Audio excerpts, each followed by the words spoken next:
Assalamualaikum warahmatullahi wabarakatuh. Balik lagi bersama saya Karina Jaya. Kali ini saya akan membahas mengenai kriptografi simetris stream. Kenapa disebut dengan private key atau cyber secret key? Karena dia mengharuskan pengirim dan penerima menyetujui suatu kunci tertentu tersebut. Kenapa disebut simetris? Karena pada proses enkripsi dan dekripsinya menggunakan key atau kunci yang sama. Proses enkripsi dan dekripsi yang sama-sama menggunakan kunci yang sama atau private key. Sebelum berkomunikasi, kedua belah pihak harus terlebih dahulu menyepakati mengenai kunci yang akan digunakan. Selanjutnya ada klasifikasi simetris. Itu terbagi jadi beberapa. Yang pertama itu symmetric key cryptography, yang kedua asymmetric key cryptography. Symmetric key cryptography terbagi menjadi dua. Yang pertama classical cryptography dan yang kedua modern cryptography. Classical juga terbagi menjadi dua. Yang pertama transposition cipher, yang kedua substitution cipher. Terus modern cryptography juga terbagi menjadi dua. Yang pertama stream cipher dan block cipher. Yang pertama kita bahas mengenai block cipher. Teknik kriptografi yang membagi bit-bit plaintext menjadi blok-blok bit dengan panjang yang sama. Yang artinya block cipher melakukan enkripsi dan dekripsi terhadap sebuah data yang masuk dengan cara membaginya dalam blok-blok data terlebih dahulu. Lalu proses enkripsi dilakukan secara terpisah terhadap masing-masing blok data. Block cipher digunakan untuk meningkatkan keamanan pesan dengan menggabungkan perhitungan atau operasi sederhana seperti XOR atau substitusi yang dilakukan dalam beberapa putaran. Dan ini ada beberapa contohnya. Terus yang selanjutnya kita bahas mengenai stream cipher. Sistem yang bekerja dengan cara mengkonversi teks biasa sedikit demi sedikit mirip dengan streaming menjadi ciphertext atau decrypt text. Contohnya juga ada beberapa, ada OneType atau OTP, A5, Caesar cipher. Dan kali ini kita akan membahas mengenai Vigenère cipher. Terus kita membahas kelebihan dan kekurangannya terlebih dahulu. Kelebihan dari sistem ini adalah waktu proses dalam enkripsi dan dekripsi relatif lebih cepat, disebabkan karena efisien yang terjadi pada pembangkit kunci. Algoritma ini dapat digunakan pada sistem secara real time, misalkan pada saluran telepon, karena proses enkripsi dan dekripsinya cepat. Kecepatan operasi lebih tinggi bila dibandingkan dengan algoritma asimetrik, karena kecepatannya yang cukup tinggi maka dapat digunakan pada sistem real time.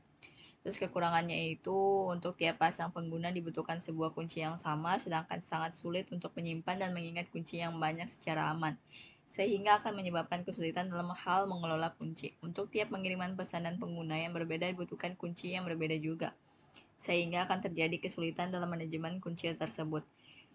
Dan permasalahan ini sering disebut dengan key distribution problem.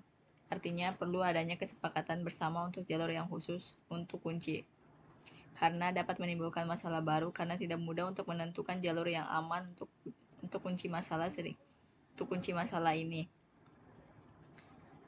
Karena apabila sebuah kunci sampai hilang atau dapat ditebak, maka crypto system sudah tidak aman lagi.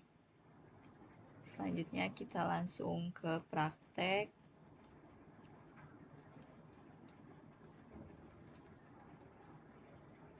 Kali ini saya memilih praktek stream Vigenère dengan cara ASCII table.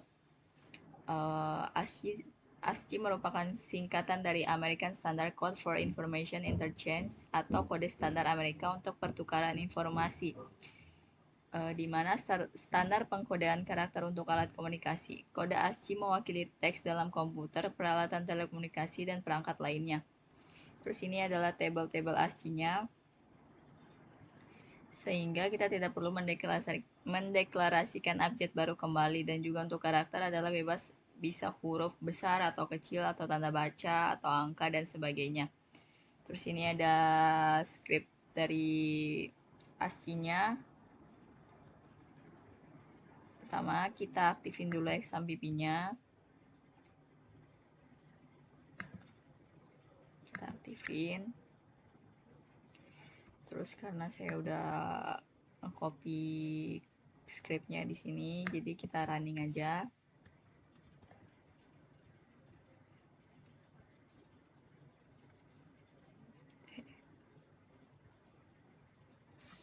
Ini tampilannya, plain text-nya kriptografi 12 karakter, key-nya kriptografi 12 karakter, new key-nya pizza pizza p 12 karakter juga.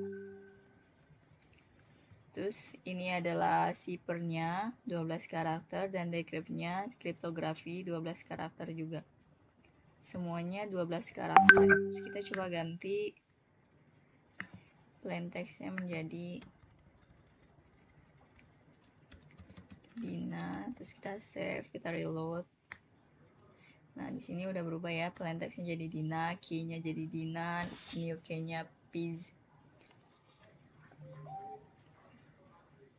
Di sini jumlah karakternya ada 4. Terus semuanya karakternya ada 4 ya jumlahnya. Terus di sini ini untuk dapetin hasil zippernya dengan cara ini, Dina ditambah pizza, D-nya itu dari Dina yang awalan ini itu dari plain text-nya, terus yang Piz-nya ini dari new key-nya, terus 68 ini dari tabel angka dari tabel ASCII-nya. Kita cek ya.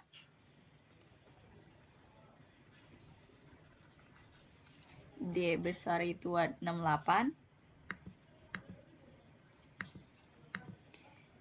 terus P itu ada di angka P itu ada di 80. Nah, D tambah P itu 68 tambah 80 dikurangin 65. 65 itu bilangan konstantanya sama dengan 83. Terus 83 itu dapatnya huruf iya benar. 83 itu dapatnya huruf, kita cari 83 itu dapatnya huruf S. Nah, ini jadi dapetin hasil zippernya itu dari penjumlahan plain text-nya, plain text dengan new key, terus dikurangi dengan bilangan konstantanya.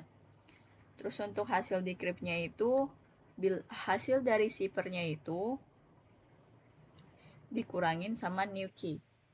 Terus, tapi kalau untuk zippernya itu dikurang 65, kalau hasil decrypt-nya itu ditambah 65, di plus 65. Jadi hasilnya kayak gini. S itu sama kayak tadi, dapatnya 83, terus P itu 80, tambah 65, hasilnya 68. 68 itu dapatnya huruf D. Jadi hasil decrypt-nya itu Dina. Terus kita lihat code-nya. Sini plain text-nya Dina, terus key-nya ada pizza, terus dia mencetaknya itu plain text-nya ini, terus cetak key-nya. Terus di sini ada PP string length plain text. PP ini string length dari plain text. PP itu ada plain text, PK itu string length dari K. Terus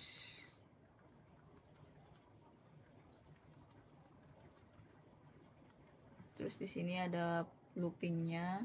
Nanti dia bakal looping bakal terjadi berulang-ulang sebanyak dengan jumlah plain text-nya. Misalnya plain text-nya ada 4. Nah, jadi dia perulangannya sampai 4 kali.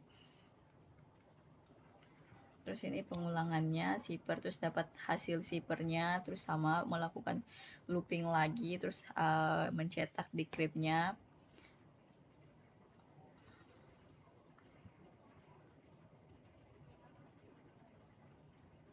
Terus ini ada bilangan konstantanya 65.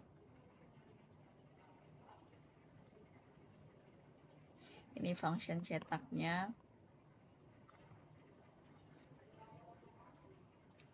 Kita coba ganti lagi ya teksnya.